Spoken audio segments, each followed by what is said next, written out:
Bum-ba-da. What's up, everybody? Welcome to the show. So, the guests this week are Orenda, which is they are a I think it's metalcore. I could totally be wrong. They're like a metal band-ish kind of deal. And a couple of members of the band came on the show. We had a great time, but I have to preface this for a second. Now, about 3/4 into the show, somewhere around there, I had to get up and leave because my ear started going crazy out of nowhere. Like, my right ear started to just like tickle in this really uncomfortable way every time I heard sound or said anything with my voice. So I had to get up and go to the bathroom and like smack the shit out of myself and try to fix this problem. It was really, really weird. Now I was originally going to cut that part out because they just kind of talk between themselves. And it's kind of like awkward and funny and stuff, but I don't know. I like it. I think it's funny. I think it's entertaining. I think it works. It adds an interesting dynamic to the episode. So we're gonna keep that in. We're gonna keep them awkwardly talking in. Sorry, fellas, it's gonna stay in. Is there anything else that I need to do? Any bookkeeping? Any kind of deals that I need to put on the beginning of the show? I don't think so, man. I think we're good to go. We are ready to go with this one. Everybody, listen up to Orenda.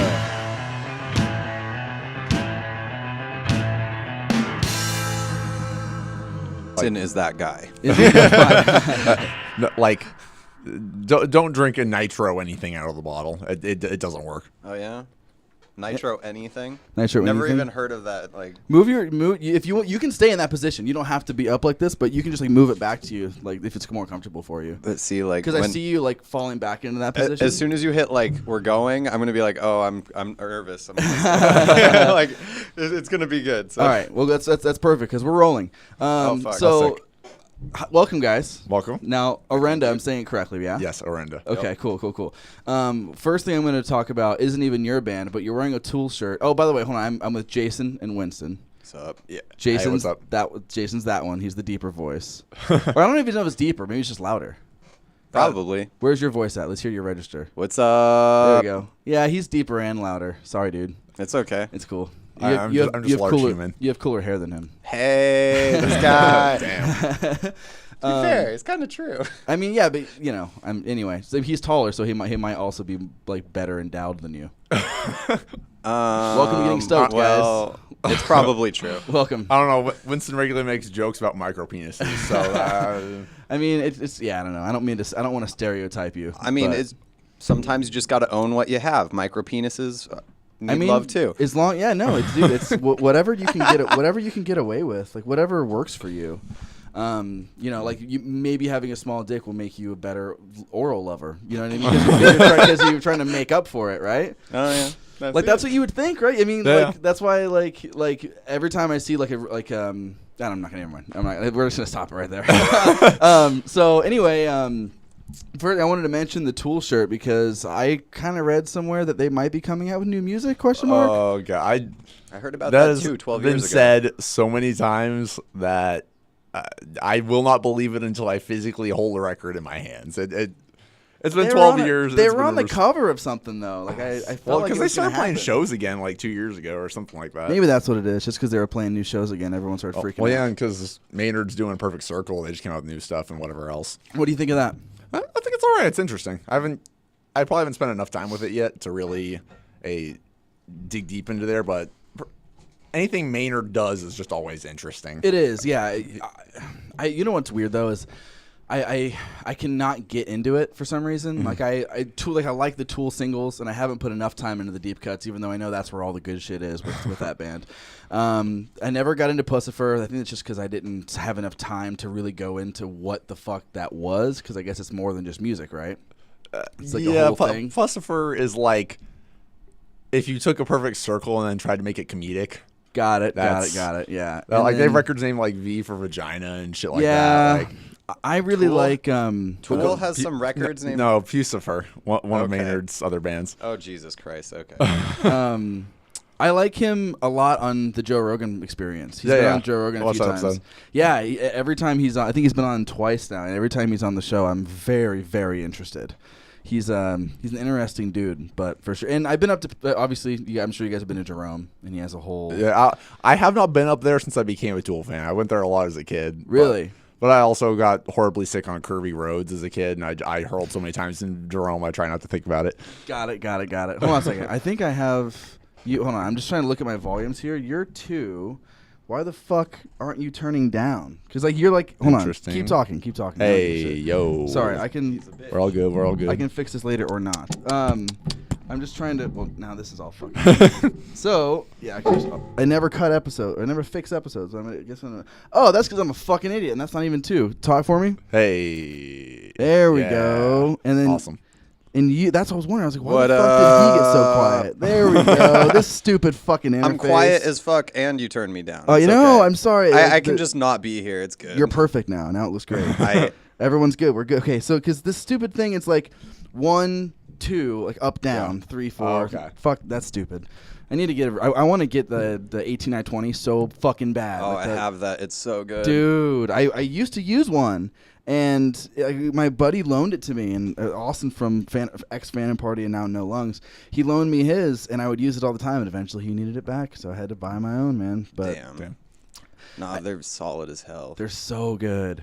They're so fucking cool, man. And like this thing only has 4 channels, so if I have a big band in here, I I have to get splitters, and then I've got 2 people on the same channel.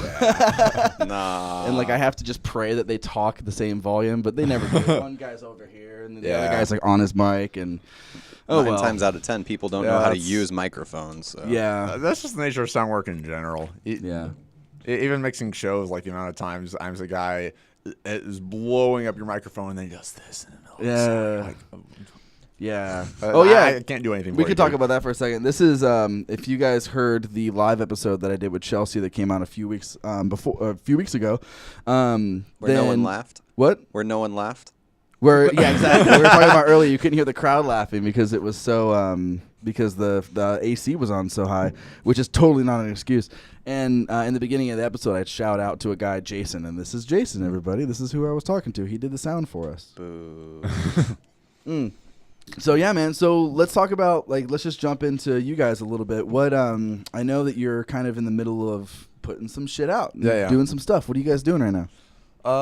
We're sitting on a bunch of stuff. And we're kind of trying something a little bit different. We're just trying to keep the ball rolling. We're not gonna just go here's a record and sit on it for a year or 2 years. We're gonna try to keep drip feeding it a little bit and try to keep the momentum moving because things have started going pretty good as soon as we started putting this stuff out, and we've been hyping everything. And we just played at 51 a sold out show last weekend, and that was a fun. Those time. are cool. Yeah, I think I saw that flyer. Who were you playing with?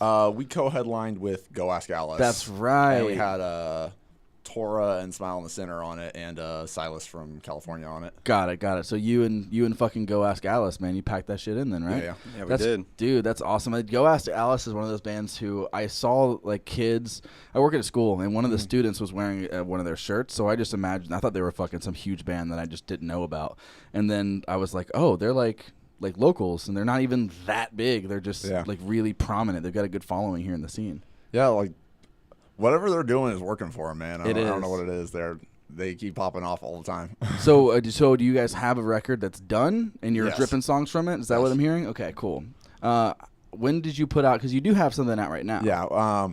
We put out the first song out of that like 2 weeks ago. Okay. And we'll see exactly when the next one's dropping. I don't think I want to give too much away. No, don't. But do you have more than just that one song on Spotify? We have an EP that's about 2 years old now. That's on Spotify and everything like that. And then we actually have even shorter EP that we kind of more affectionately refer to as a demo because it wasn't anything super high quality. But we still play songs from it. People still like it. It's probably, it's 3 years old now, maybe even going up on 4. Oh boy, it's getting there. Damn. Instantly feel old. Where is your sound now, as opposed to on the EP that's on Spotify? What's the name of it? Indifference. Indifference. Okay, cool. Oh yeah, I remember seeing that and being like, oh. we thought we were cheeky and shit. So where are you now? I guess as opposed to then. I think.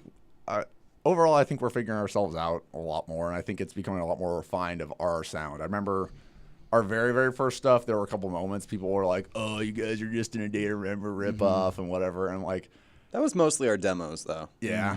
But even that last, or Indifference, definitely was a little rushed in the production or a couple of things, and there were some things that I don't think were as well thought out as they could have been had things gone differently. But overall, I think this record feels a lot more mature and thought out and put together. It was still a little more rushed at the end of it than I would have liked, but I think it really, really came together. That's how it always happens, man. It always gets rushed. Like I mean, especially unless you have time to rent out a studio that you're staying in all the time. Like I'm used to everything that we ever did was like 12-hour sessions of like we tracked 2 different releases live. Like we just did all of it there and then did vocals and leads afterwards, and they were just like 12-hour days of just playing live in a fucking room. And it always feels rushed. Indifference, we did individual tracking, but it was 5 songs, 5 days, 12-hour days. Where at? Who'd you do with? Matt Good. Got it. Oh, you told me this. Yeah, a little bit. That's right. But that was all a lot of very digital stuff. And don't get me wrong, Matt knows what he is doing when it comes to drum sampling and technical sounds and things like that. He's really great at throwing all those crazy effects in there and whatever else like that. But we didn't get the chance to do things live, and that was something we as a band really, really wanted to do. Oh, and this newest stuff we did with Corey Spots, and that I'm super proud of because it's all live everything. And that is my drummer's kit, that is my amp, that is my pedal board. There's very little in the box effects-wise on that entire record. That's awesome. So it doesn't have nearly the, I guess, it's not as digitized, I guess, as the last one was. No. I think it still holds up to a lot of the digitized stuff. Yeah. It still fits in that realm, but it's not. It's a very different beast in a lot of ways. That's good. It's a little bit more like, I guess, pure. It sounds like a little bit more. Yeah. Like because I even loved a lot of the effects on that record. There are certain effects where it's literally me turning the knobs on my pedal board and mixing with the effect order of the effects and everything on those lines. Like it was very organic how it came together. That's awesome. Fuck yeah, dude. I'm really happy that the new one sounds like I mean that's how it usually is. Now is this an EP or a full length? It's an EP. EP. Each one's gradually gotten longer than the last one. I think each EP's had like 1 or 2 more songs than the previous one did. So got it. Very cool. Let's see. So now, do you have the name of the new one out there yet? You don't have to break it here. I'm just curious. We have everything named. Good.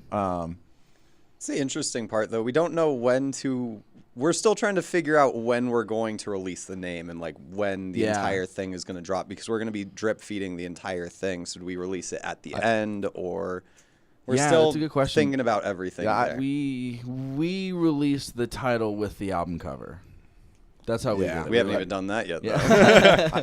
I'm thinking once we get the last songs out into the world, we can go, hey, this is what we refer to as this record, and release it as that after the fact. So you don't have like however many singles sitting there and then there's a record on top of it. You can kind of rewrap it in the whole package of how it was originally planned. Yeah, I'm a real old hat when it comes to albums and releasing albums. Like I personally, like, if I have someone I'm looking up to and I can't wait for their album, I do not want 4 singles. Please, for the love of God, don't give me 4 singles from this 13-track album, because I'm already gonna have heard so fucking much of it. Yeah. But I know that that's kind of where we are now. Everyone wants single after single. Yeah.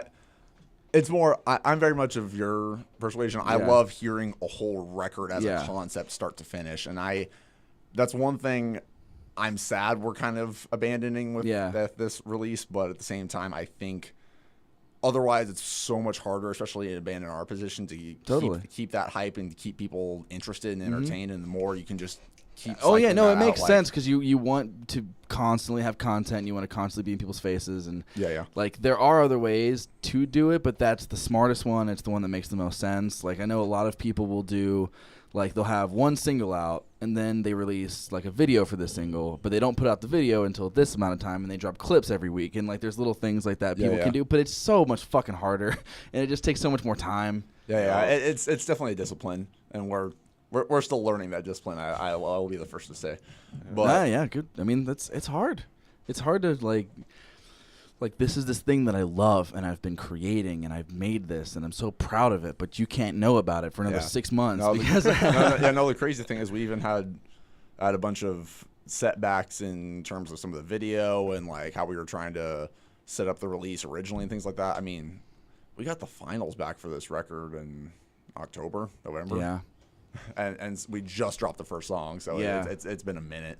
I feel that, man. What really sucks is to have like the band that I was in was called Phantom Party, and we had a full length album within the first like 6 months of being in a band of worth of songs ready to go, but we wanted to wait until we had a little bit more of a following to release it. So we ended up driving those songs into the ground. A year afterward, or 2 years afterwards, we released the full length album, and then by the time we're recording that, we already have our second album like three-fourths done. Like and it's a totally different sound. We're not in the same like niche anymore. And then we had to go on a little fucking tour and play all those fucking songs. And you don't like these aren't even songs we like anymore. Like it's hard to fall into that. Yeah, we've definitely got a little bit of that. Cause I mean, we're still here and there playing songs from that first demo EP, mostly just because they're just two bangers on that record that I still stand by. Had we written them 2 years later, they probably still would have held up. Hell yeah. But even the friends who still come out to shows are like, oh man, that song. Like, yeah, I know that's the thing, man. You played it enough. Now, where are you with shows? Are you very kind of methodical about we play with this many shows, X amount of months, or playing everything you can? Probably somewhere in the middle. I don't think we plan out every single move, or if we have just a good thing pop up and we can make it work, we're going to make it work. Yeah. But we definitely try not to oversaturate it, though. Like, we don't want 5 shows in a month because you'll get nobody showing up. Oh, totally. Yeah. I've been there. Fuck yeah. Yeah. We would do like 4 to 5 3 to 5 a month, like for like 2 years. Damn. Like, and which I mean was smart in the beginning because we made a lot of friends and we met a lot of that's how we met our audience.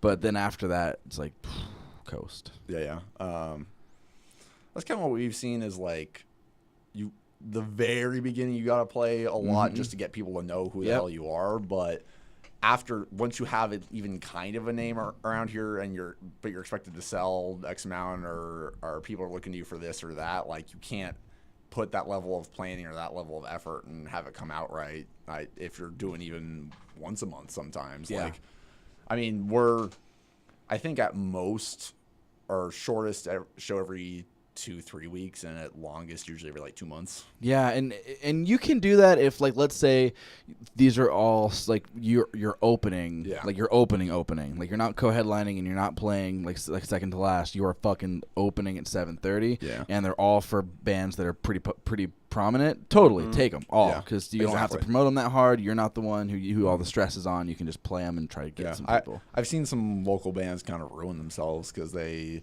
get to that awkward point where they're one of the bigger bands in the scene, but then they just kind of book their own shows because they realize, oh, that's how you make money. And then they just keep doing it and headline, and people stop showing up. Like, yeah, totally. It happens. It sucks, man. It just like we're all so excited and we want to show off our craft and like this is so great, but you have to hold on to it and hold back. Yeah, I know for a long time we played some pretty crappy shows where we kind of realized the promoters were kind of using us to fund their guarantee to get the band out there, so because the headliner wasn't pulling squat. So you're playing to the 12 people you actually got to come out to this show with $20 tickets and whatever, and you're not making squat for it. Like you're getting like $2 or $3 on that. So now we're very much of the mindset that either we're doing it locally and we're helping build it ourselves. We don't have to headline. We don't have to be in that position, and we just have to be conscious that either it's a money effort or it's an exposure effort. Either we're going to make a much better money than we were going to make playing those crap shows, or we're going to play opening on a bigger show that's actually going to get us exposure, and it's not about the money in that case. Yeah, it's really important to vet out your the promoters and read into the messages. How are they talking? Are their thoughts organized? Like, it's boring and tedious, but when it's someone you haven't heard of and they're offering some show that sounds like this crazy thing, like you have to, especially festivals at Club Red, for instance. Like I've talked about it on the show before. Like I've had promoters hit me up for crazy like summer fests at like I don't know why it's always Club Red, and I look them up and they're like, yeah, we're guaranteed to have like this many like thousands of people there, and you go to their promotions page and it has like 35 likes on Facebook, and I'm like, fuck me, dude. And then they hassle you for tickets, and it's just, I mean, it sucks. We've showed up to shows that were outside in the dark with no lights set up. And I'm just like, yeah. Damn, all right. Yeah, exactly. That's next level, man. Dude, it's fucking crazy. And then, like, the promoter is like, yeah, we're running a little behind schedule. We should have played, like, 3 hours before or something like that. It was fucking ridiculous. Oh, my God. So it's important, man. Don't trust dudes with ponytails and small glasses. That's the thing. Like, dudes in ponytails and, like, Coke bottle glasses show up and they look like with the body like Steven Seagal. Out. Yeah. Fucking we're leaving. Don't do it. I'm sorry. I'm gonna profile them all, dude. All you patchouli smelling motherfuckers. Like that's Man, we're going to LA like next month, and if we show up and it's like that, I'm just gonna be like, all right, it wasn't worth it. We're out. We're out. Yeah, no, it's. I'm telling you, those are the guys. Like I always, every time I see them, I'm like, fuck. Old guys. I'll do my favorite one.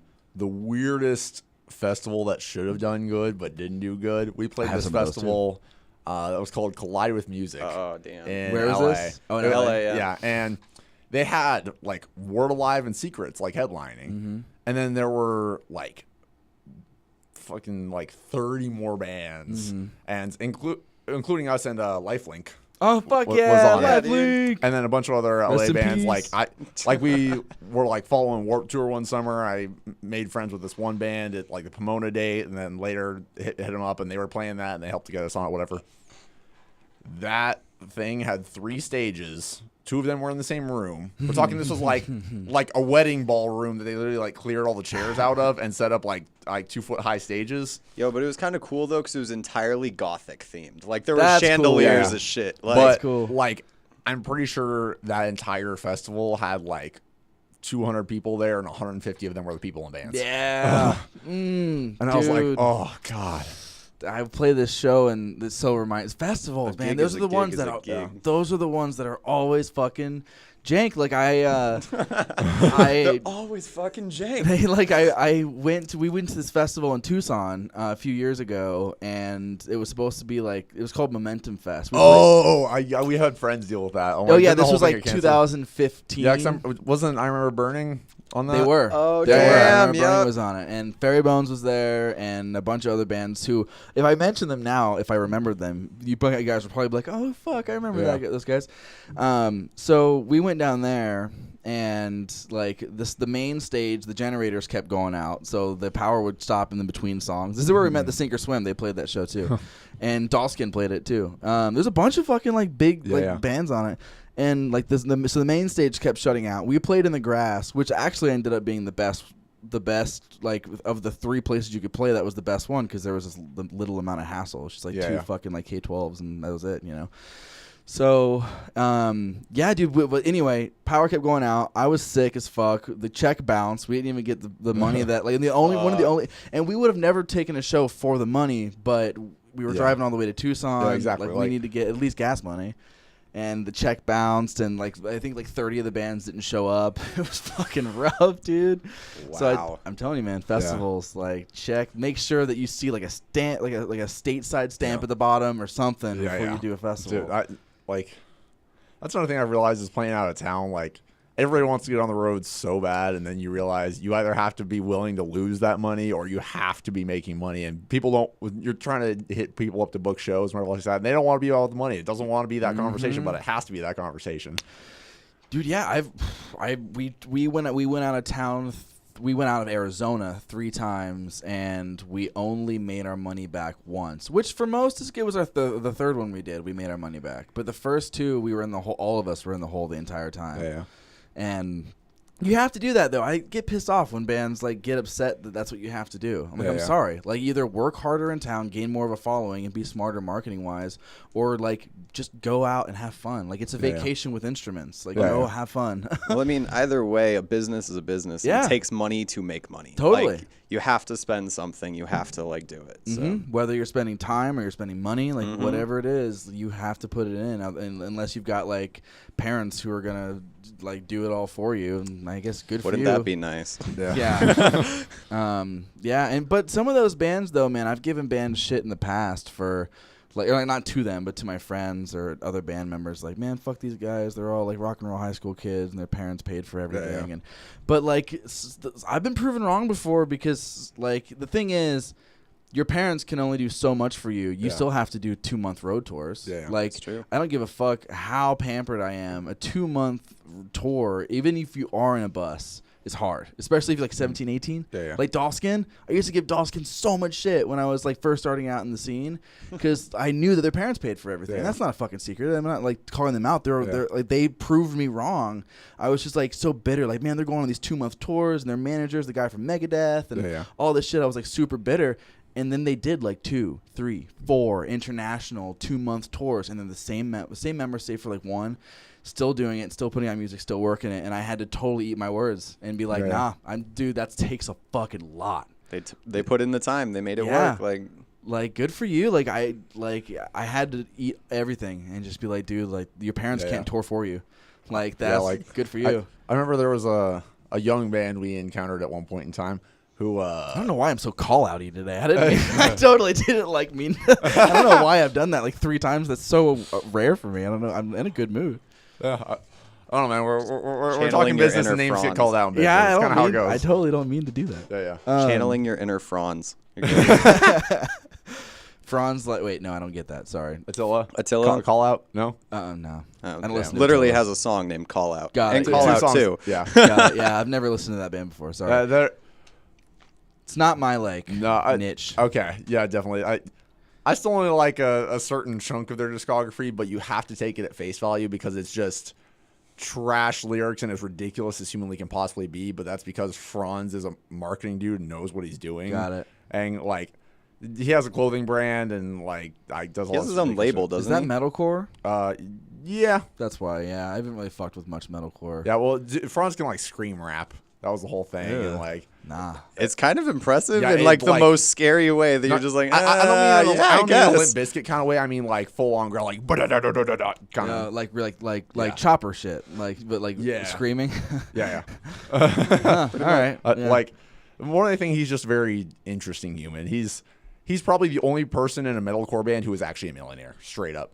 I believe it. Dude drives a Ferrari, like. He just does that shit because he wants to. Like, fuck yeah. Well, all right, whatever. Yeah. Well, speaking of metalcore, let's talk about As I Lay Dying for a second. Oh, yeah. okay. Let's get into it. And I'm out. I'll air my opinion first. Okay. So that I break the ice straight away. Yeah. I'm gonna listen to the fuck out of it. And here's the thing. I don't like As I Lay Dying. I haven't given a fuck about As I Lay Dying since I was 15 years old and I heard Through Struggle. Like don't care. That's not my niche, not my thing. Don't give a shit. But you telling me this guy has been through all this stuff. He's been through prison. He swears he's a different person, rehabilitated and all this kind of stuff.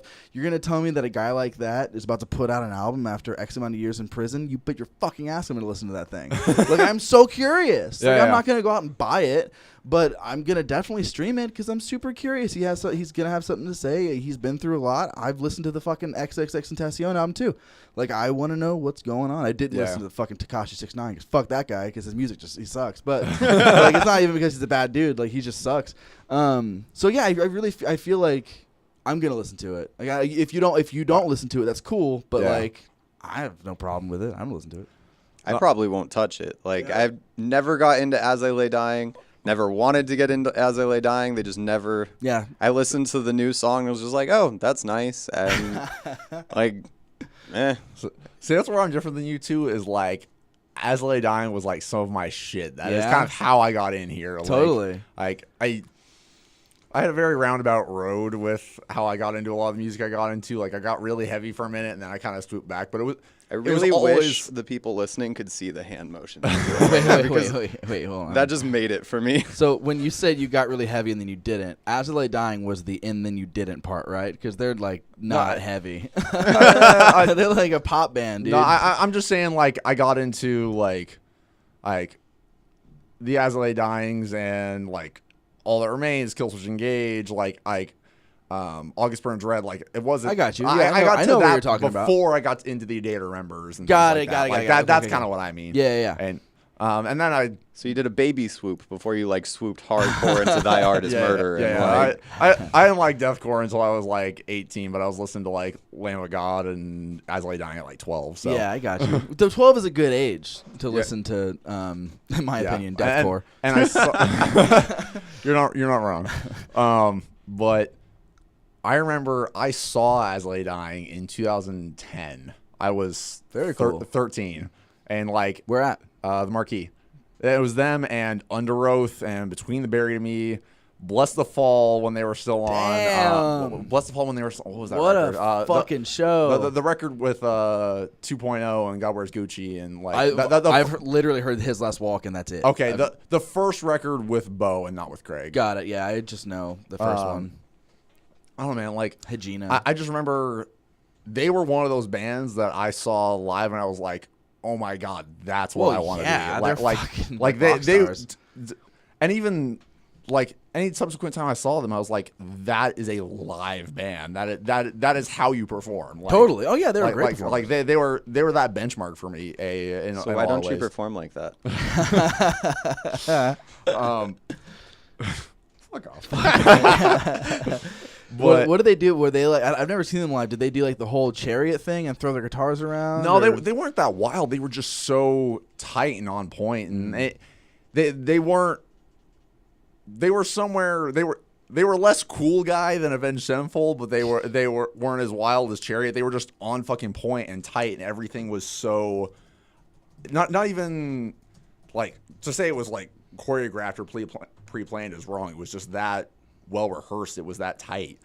I was just so blown at like how powerful a band could sound live because of them. Was this 2010, April 21st, 2010? Maybe I it think was the Cool Tour. it was called what? The Cool Tour. The Cool Tour. I think it was in the summer. The cool. Oh, how clever! The Cool Tour. Let's see. It had like a little live. Oh yeah, Penguin. Cool Tour lineup. Yeah, August.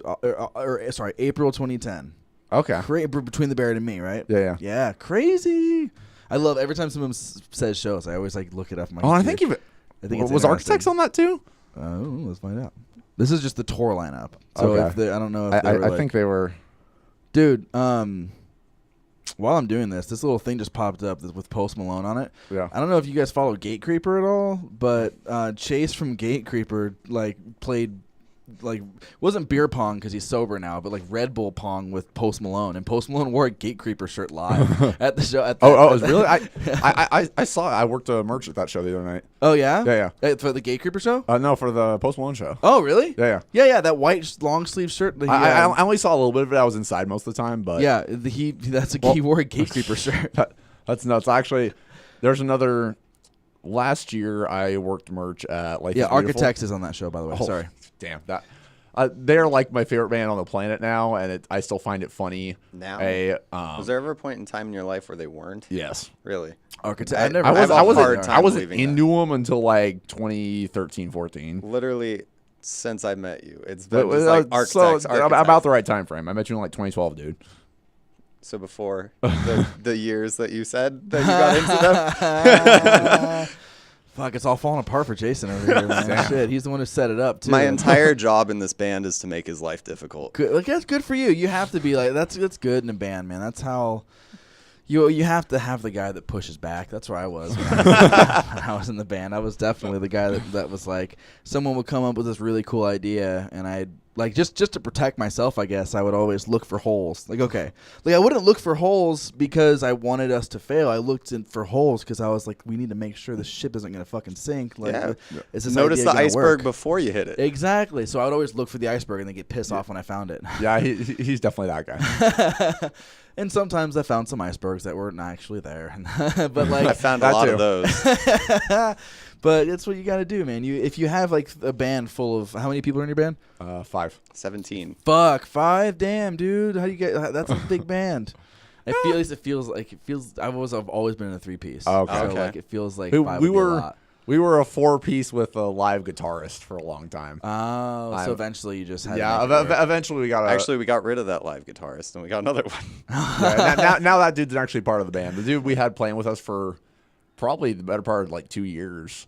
There's like he wanted to do it for fun, and he was out of a band himself. He just wanted to play live and stuff like that. And he liked us, but he was a great dude. Yeah, he never quite fit on like an artistic level, or never wanted to like put the full commitment in because like if we're playing kind of metalcore stuff, like he wanted to be like mathcore, Stray from the Path, Rage Against the Machine, kind of. It's a little bit more accurate. Are those two bands comparable? I don't know. He just if it was weird, if it was weird and out there, he liked it. Got it. Okay. Like he tried to fucking. He was the guy who tried to fit like every note in the fretboard in a song just to say fuck a key kind of shit. Like he was that guy. Got it. He did make some impressively interesting things sometimes, but a lot of times they didn't work with us. Yeah, a lot of times it more clashed than worked. So. Yeah. So wait, so that guy's not in the band? No. Okay, got it. I was about to say, I was like, he was our live guitarist for probably like 2 years, and then we went our separate ways. I got you. Yeah. Well, I mean, so like, I just had a vision of Jack Black in School of Rock, just like long ass fucking ridiculous solos, and the band is just like looking at him, rolling their eyes. Long hair too. Yeah, he tried to throw solos in when he could. He never got there. Dude, one time we were recording demos, and my the guitar player vocalist wasn't there, and I was recording bass. It was just we already had the drum track, and I was throwing down the bass track, and he was gonna come in the next day and do it.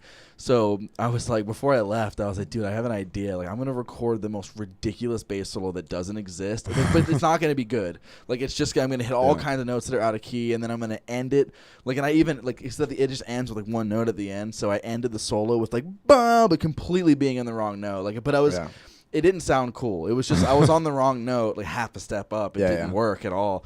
So so I just left it there, and I was like, all right. And then I left, and then he came in and did it the next day, and I unfortunately didn't get to see the reveal. But my buddy was telling me, he was just like he was looking around, like looking at the levels, like, why does something sound weird? This doesn't sound good. And he actually got nervous that I wanted to keep it. Like he had to, because it was when we first got started. Yeah. He didn't know that I was just fucking with him. So he was like legitimately looked to the drummer and was like, is this for real? Like, do we have to talk to him about this? See, if that was Jason, he'd like text me or call me and be like, so I deleted your part. It sucked. Good for you guys, man. I like bands that beat each other up. Dude, yeah, we're fucking mean sometimes. Good for you. I love that. I've had interviews where the band members are like talking shit to each other, beating each other up. Like, my second episode ever was with Sunland, and they were in here, and literally he was like punching her like during the thing. It was so fucking hilarious. I love that. You have to be that way. You can't be like babies. What that makes me think of is help you get through the road. This last record we recorded, literally. My bassist, like, for some reason had a brain aneurysm and couldn't remember what the correct tuning was, and we play in drop C. Got it. But our bassist did not literally have a brain aneurysm. For a second, I had to look at it, and he seemed so inconvenienced by it. A fucking asshole had a brain aneurysm like a bitch. And I was like, fuck, you guys don't fuck around, do you? You really do beat each other up. Listen, you cannot go to the fucking hospital. You better fucking get this done right now. I was like, shit. But he managed to tune it to BGC. Got it. And literally, they tracked the whole song that way, and Corey didn't notice. And afterwards, like, why does this sound weird? And they checked the tune on the bass, is like, oh no. Weird. So we retracked an entire song twice on bass because and it was not an easy song. It was like tremolo pick, like that sucks. Yeah, we've done that before where we record a part over and over and over and over and over again, and then we finally think we get it and we listen back and the guitar is just ever so slightly out of tune, but your head is so far in it that you don't realize it doesn't sound right because it's all you've been fucking hearing. You know, the best part about doing those things over and over and over again is after he had that problem, his tremolo was like on lock after that. Yeah, and, like, you always get better after it, so it's worth the time. It's like drafting. Like if I'm writing something, the last thing I want to do is go over and start another draft. But literally, there's never been a time I've thought to myself, I wish I wouldn't have. Because it always ends up being better. Your ideas always formulate more and more ideas, and it just works. Yeah, songwriting is weird like that. We've had songs we wrote in a matter of hours, and there's some that like were a year start to finish. Like, True. I remember there was one that We're not very good songwriters, like just getting things done. Though. but So, when we like, sit down and plow through it, we are. Yeah. Otherwise, it's a little, yeah. But I just remember You just opened yourself up for so many punches that I pulled, right? Just because when you're like, yeah, we're not very good songwriters. And I was so like, do I say something funny right now? You're like, fucking yeah, you're do fucking it. not. You won't. Bet. It's okay because the best part about that is he's the one who writes the music. So Oh, there you go. don't pull the punches. Throw them at him. oh god, More body mass to punch. Hey. Just do that more. Not maybe not body mass, just more body structure. Yeah. Something. I don't know. It's falling apart on me. Continue. What were you saying? Sorry, dude. I just like fucked with your thing. you are all Continue. good. No, it was his. Oh, I heard pop anyway. So, Okay. where the fuck was I? We were talking about song. Oh, yes. Okay. Right. I just remember like one of these songs. Like, I probably wrote half of this song like a year and a half before we recorded it, and I kept retrying things and building different things, and eventually we kept sitting with it and like, this doesn't feel right. I don't like it, and we kind of just tossed it as like an idea for to use down the road, and then we're heading into the studio in like a week, and we have like one song left to write, and I'm like, oh fuck, what do we do? So I literally pull that song out, keep like two of the riffs, and we write a whole other song like one sitting. That ended up being one of the best ones on it, I think. But Hell yeah. That's so cool, man. I just had Wolfsy on the podcast, and he's an electronic music producer, and he was talking about how he has a lot of shit he just sits on, and then when he's working on something, he'll like go back through all of the hundreds of shit that he's sitting on, and he'll just he'll find one that works and plug it into the song, and like that's why it sounds so liberating to be an electronic music producer. Where you can just be like, boop. See, I do that in my head though. Yeah. Like there's a riff on Indifference that I wrote in like 2013. Wow. And that record came out in like 2016. And then there's a riff that I probably wrote around a similar time that's on this new one. Like usually if it's a weird enough riff, I have a hard time finding a place for it. But because it's weird, I don't forget it. And eventually I come across something that fits in that key I'm working on or something like that. I'm like, huh. And half the time it works out, or sometimes I just revisit years later and I build something out of that. Yeah, man, it's great. I've always had that stuff too. I'd have stuff that would just sit on my computer forever, and I would just be bored going through my songs and be like, oh, this one, like, wow, how did I not think of this idea that comes right, like almost to the point where it's like, yeah, this next part goes like this, and it didn't, and I was like, oh, it should, and then there you go, you start fucking. And then you get moving. It's even funny things you end up cutting. Like, we always have really, really dumb studio names for our songs until we actually. Those are the best, dude. And I just remember I wrote this ridiculous riff. I mean, I'm like, the hand stretch is insane on this. I'm doing like 7 open, 9, 5 open, and on this S. And I just called it Ow My Hand Hurts. Yeah. And eventually we ended up tossing that riff. If like I wrote the whole other song and Ow My Hand Hurts had no reason for my hand to hurt. Yeah, no, I stuff feel like that. The best thing that you can, my favorite thing ever is we would always write funnier versions of our song names on set lists. So there'd be certain people who like take our set lists after the show, and it was like ridiculous. Like they were like we had a song. Done that. We had a song called Skin, and that one was called Foreskin, and then like we had a song called like I don't even know. But we would just like we would make them all ridiculously vulgar. Yeah. Like obscene song names, so people would just look at them and be like, "What the fuck is this?" And something else I've learned is that all the song names devolve over time. Like you start with something stupid, and eventually somebody else says something else, and then you change it, and then you keep changing it. Like one of them I just didn't know what to call when we first did, so I was like, "Fucking sickness." Okay, yes. And then he abbreviated it like Effin. But he didn't put an apostrophe or anything like that, so it said Finn. And then Corey Spots read it, and he was like, I kept reading Finn and think of like fish, so I kept thinking like Finn sharkness. and then it was like no, like oh Finn, like fish, like fin sickness, ick, Ick. And then the other one is there's the one we just released actually, Divide.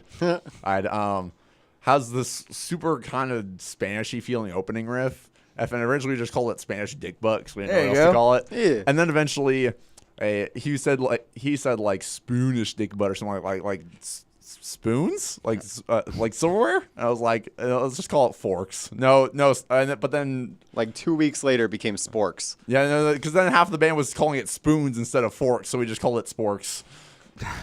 Just like That's great. everything just devolves so poorly. Like there's even a song that a band just gets called tits all the time. Oh, that's great. That's great. That's awesome. like there's like We 4 playing layers. tits next? Yeah, we got it. Yeah. Okay. There's like 4 levels of devolution on almost every song at this point. That's great, dude. In other words, we're idiots, but No, yeah, you're no, dude. That's I mean, awesome. he's not wrong, but So now, who else do you have in your band? we have Connor the drummer. We have Sheldon. Here, wait, actually, sorry, I have to run to the bathroom real quick. Can you guys just like talk amongst yourselves? oh Real boy. quick. Sorry, I have to run to the bathroom really fast. Okay. I So just suppose keep it's talking. possible. Just keep Okay. talking to yourself, to each other. Oh, okay. Sorry, I have this weird earache all of a sudden, and like I literally can't stop fucking with it. Like my ears never hurt before. Huh. No, I'm keeping this all in the podcast. You guys can keep Oh, talking. okay. I'll be right. I'll literally Yeah. be right back. You're Oh, good. lovely. Talk about the other band. Talk shit about the other band members. Oh, fuck. See, this is the point in the time where I get awkward on the.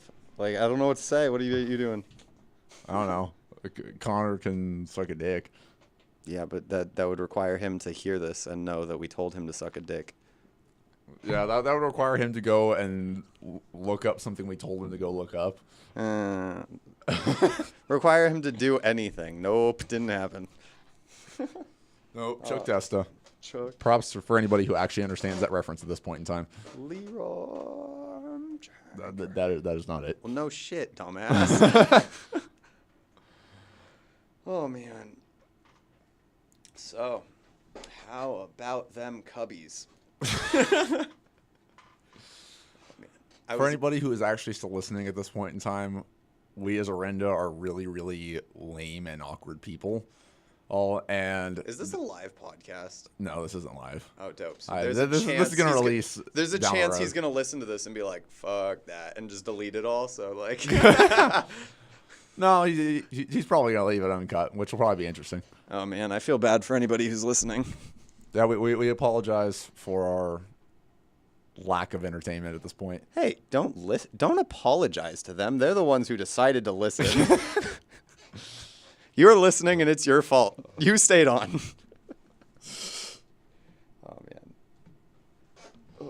Oh man. So Jason, how was it writing the newest record? Tell us about your experiences. 10 points if you can say something now and then say the exact same thing in a response to something he asks later. Ooh. I don't know. He's back already. I don't think we're gonna get that chance. Aw. Oh, almost. Yo, when the fuck was there always a hallway there? Yeah.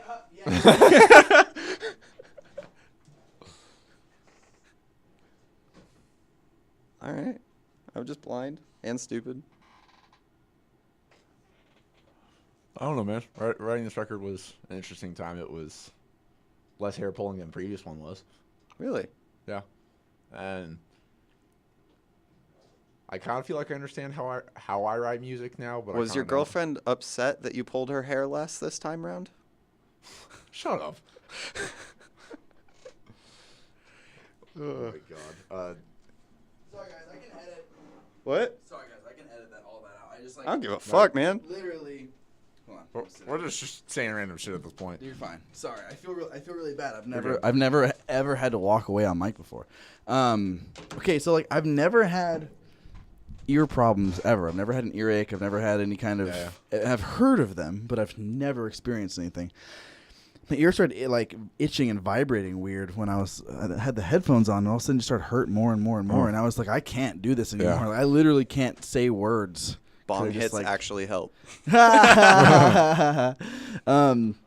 So now, what are your guys' plans after you release the record? Are you planning on playing any like special shows or going on the road or anything? I'm like that? trying to convince them to release a full length afterwards. So we do drip feeding all of these, and then like we announce a full length, and that's what we're gonna do afterwards. And like, we'll see how that goes. We'll see if 'cause, we can turn that around in time. we just need to start writing, Jason. We are writing. Uh huh. You were supposed to have how many songs done by the end of this month? Not the end of this month. Damn. Savage. Bullshit. Savagery. It's not just Connor who doesn't do shit. So you guys are planning on. So okay, not you're planning on. So you want to release something else? How long after? So like, our initial plan right now is we're going to drip feed each of the songs on the EP that we just wrote until roughly halfway through next year.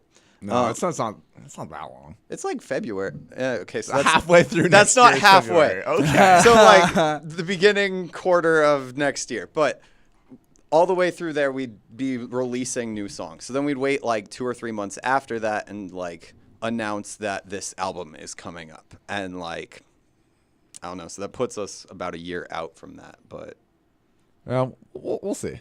I'm trying to think. I'm seeing a full length. It could be good. I'm not saying don't see a full length. I don't know about that timeline. Well, I mean, it's a year from now that we announce it, and then like there's time built in there. You see? Okay. I trust him. I trust him because he did what I do when I did in my band. Where he's like he's the thinker. He's the one who like puts holes in everybody's hopes and dreams. But right now he's building hopes and dreams. So good for you. I'll do that just to like we are tell them definitely their that to hopes each and other dreams at are the never very going to least. happen. You what? We're that to each other at least. Yeah. Like I poke holes in everything, but I'm the optimist of the band at the That's same good. time. That's fucking good, man. Good for you. I just know at the same time, every rare now and again, the two of us come to an impasse on a decision. Oh. And it gets heated. There's a little bit of that. Like you were talking a little bit about you saw icebergs that you didn't need to see. Yeah. I saw an iceberg that we needed to buy a whole bunch of shirts that we didn't need to, and we spent probably 2 months debating it. I'm like, we need to do this. At the very least, we need to walk in prepared. We don't sell them, it's okay, but we need to walk in like we're good to go. And he's like, we're not going to sell a single fucking shirt. Just don't do it. No, I wasn't even saying that. I was just saying it was way too much goddamn money per shirt on that. No, we didn't dude. sell anything. It was a giant mess. I convinced everyone to spend hundreds of bucks we didn't need to. It was bad. Yeah, do not buy merch until people want merch. On the other side of that, we only had like 2 shirts beforehand, so we either like didn't buy any and we had nothing, or we bought a whole bunch and it was bad. So Yeah, no, I get that. it was a bad situation. He was right, but I will never admit that again. That might actually be the first time I've ever heard you admit I was right on that. Damn. Don't expect it again. We're pulling people together. We're tearing people apart. We're doing all kinds of shit here. Man. This is We're great. getting deep right now. So now, as far as shows go, are you guys sticking to the idea that we should just like stay here, or are you gonna try to bite it a little bit and try to hit the road? We're gonna bite it a little bit. I think we're trying to bite it on a consistent small basis. I don't think we're gonna jump out 2 weeks on the road. I think we're trying to do like 2 to 5 shows once every couple months, like out of state kind of thing. Like, Yeah, dude, or even do like. I think what we're trying to do mostly is build up. Like, we just played a local show here, and we're starting to get a following and a like scene to get excited about everything that's going on. And we want to keep doing that here, and we want to start building some of that excitement in the near places so that when we do go to California, it's less of a loss. And that means the farther ports of California are less of a loss, and like the trips become less and less costly as we go on. The more times we go to LA and have a good turnout there, the better chance we're going to be able to go to San Francisco and be able to take that loss and whatever else like that. And you keep kind of slowly growing that spider web. Yeah, because if LA is normally a $50 loss, but now you've cut it down to a $2 loss, then San Francisco isn't as much of a loss because Exactly. yeah. And so I think that's kind of where we're at, and we're trying to see what runs we can build out of these things. We were trying to do one next month that we never really got the groundwork in for. It just never really came together. But we're doing like a single show out in LA next month, which should be fun. We're doing it with Go Ask Again. Yeah, Go Ask is coming out with us. Nice, hell yeah. But a place called Bridgetown DIY. Okay, cool. Supposed to be just crazy, like almost floor show kind of thing. But Hell yeah. yeah, that should be fun. And actually, I would need to throw the flyer out, but we're playing another local show next month as well. Where at? Joe's Grotto. Nice. That's one of the few venues in town I've never played. Or Yeah, been to. this is our first time playing it. Very cool. Been a band like 3 years, never fucking been to the place. Yeah, we hadn't either. Yeah. But it's Meet the Machine. They're a newer band, but it's their CD release, and they're taking the place out. Yeah, they're actually releasing their very first EP, I believe. Oh, okay. So, but we're playing with Hollow Terra, and we just got tagged in it today, man. Okay. Yeah. Let's see. God, I'm forgetting half the band's lineup. She's Not Breathing, I think, and there are some others on there. And actually, the last flyer I saw was very confusing. It looks like we are opening on the show on the flyer, but they gave us set times and we're direct support. So, yeah, we'll see how that turns out. But that should be a pretty fun show. I'm stoked to play there for the first time, see how that goes. Yeah. We've never played Club Red either, or Rebel Lounge. You've never played Rebel Lounge? No. Really? I mean, granted, it's not like Steve books a whole lot of our type of stuff. That's true. I guess you're right. He doesn't really do a whole lot of that kind of stuff. I was gonna say, I was like, because we played Rebel like a lot. Like they were one of like the band. We were playing like once a month, once every couple months. Yeah. It's really like pub rock, underground. We've done a lot of Nile recently. Pub rock seems to do a lot of like pop punk and metalcore stuff. Yeah, and some of do. that kind of Pub stuff. Rock's treated us well. Yeah, I like that it's a venue. solid place. Yeah. Like it's probably one of my favorite places to play at around town, just because. Yeah, we only It's played nice. there once. We opened Air for Harrison conditioning. Fjord there like, a long time ago. It definitely, for me, seems like it's a little bit of promoter lines with the venues around here. Like, I'll say if there's any more major promoter, it's definitely Michelle with Mantooth. That's a lot of what we get lately. Because, I mean, our last couple opener shows were probably the biggest two we've ever played. We opened for both Emir and That's crazy. Wage War. Yeah, that's crazy. We did both those shows at the Nile about 2 months apart. It makes sense that Yeah. Michelle and Mantooth is your go-to. Yeah, yeah. Like not only for the style of music that you play, but also just because you work there. Yeah. I built that relationship, and thankfully, it seems like they seem to like us as a band, regardless of my relationship with them. That's good. Or that we pull pretty well.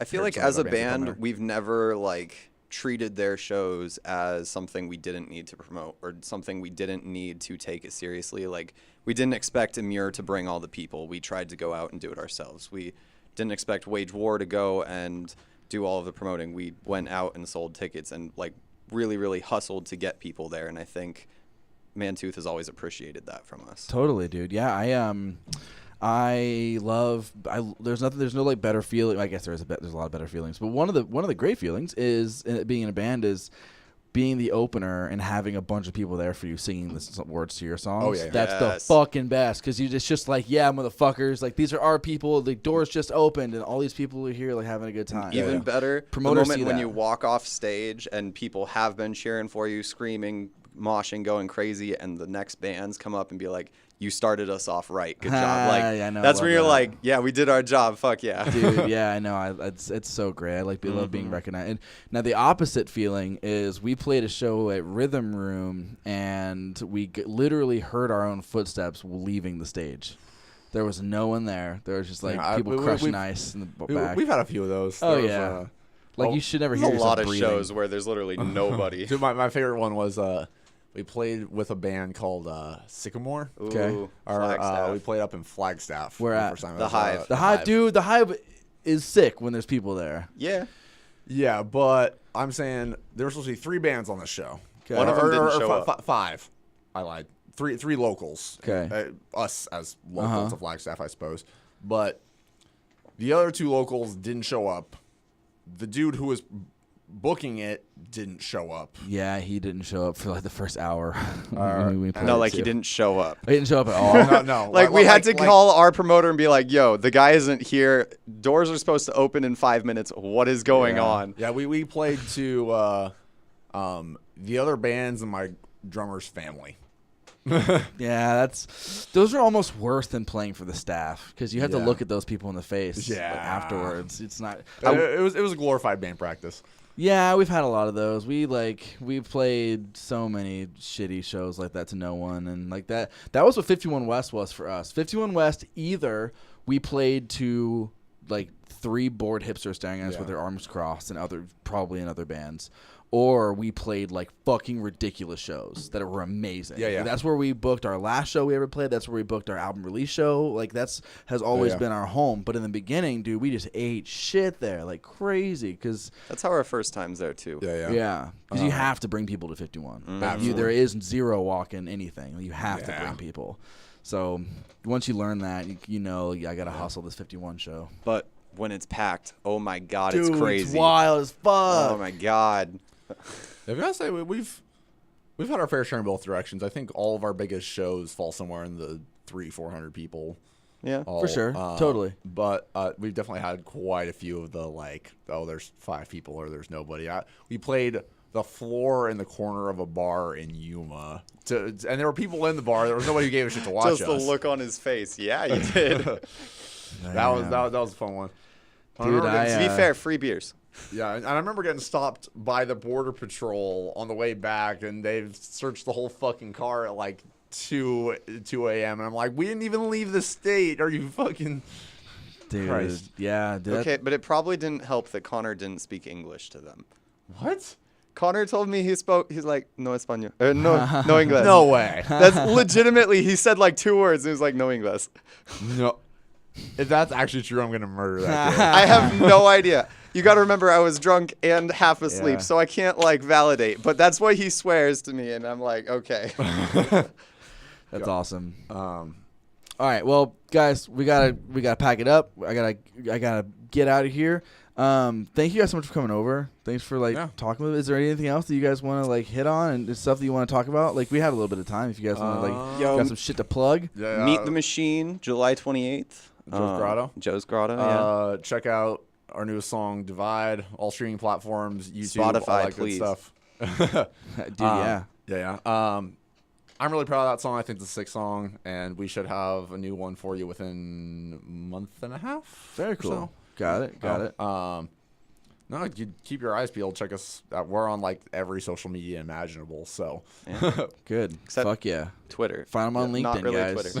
Find them on Yo. LinkedIn. Ooh, actually, I don't know about that one. Link No, up of course with you don't have a LinkedIn. LinkedIn. You say No, that, but like Oh, no, the we got- second we- we leave this room, I'm gonna be Oh, like, no, all we- right, we got a LinkedIn Oh, no, set we- up. Well, LinkedIn is even for bands. It's for like business. I don't know. We got a Tumblr and a Snapchat. I don't know. Oh, If use yeah, those we all had a much, but- Tumblr that we used for a really short amount of time. And a Snapchat. Way more bands would have Snapchat. I hope they're fucking listening. A lot more bands would have Snapchats if you could just go switch back and Yeah, forth. if you between could switch accounts like you do on Instagram, that would be heaven. Dude, But it's so many such a pain in people. the ass to log out of Snapchat and back They've in, got to like, figure that out eventually. I would do that, Yeah. but I don't actually know my personal login for Snapchat. So like, Dude. if I ever log out, I'm fucked. Dude, it's just done. if Instagram doesn't murder Snapchat first, it's getting close. Dude, Instagram just added like a TV feature or another video feature. I don't know, man. I keep seeing people like, oh man, every Instagram update it gives me more reason to delete my Snapchat. Like, Yeah, it's crazy. Literally man. word for word quoting Eric. I see you. oh, that was who said it? Yeah. Oh, okay. Well, dude, thank you guys so much for coming over. I Yeah, really thanks appreciate for it. having us. Thanks for having us, I will dude. definitely come out to a show. I can't wait to see you guys live and meet the rest of the band. Thank you guys so much for listening. I apologize for when you meet Connor. Fuck, that guy's gotten like so much shit on this episode. Man, he gets all the shit. Yeah, he's the youngin. Is he? Yeah. Like oldest dude in the band is 25, and he's not. He's band mom. He's not 21 yet. Damn. Yeah. Is he new to the band or is he always No, been he's just always been the youngin. there? Got it. Our other guitarist is the new one to the band, but Got it. All right. Well, thank you guys so much for listening. Thank you guys for coming over. Get stoked. Hey guys, sorry for the shitty quality here. Just want to throw out the shout outs to my Patreon supporters: Austin Carson, Every Show Joe, Bradley Palermo, Aubrey, I always say that wrong, Aubrey Hoffer, my mom, my grandma, Courtney Gallegos, Miguel Lopez, Tom Maxwell, and Bryce Koppel for donating the lights. And to all of you for listening, have a good night, have a good day. Bye.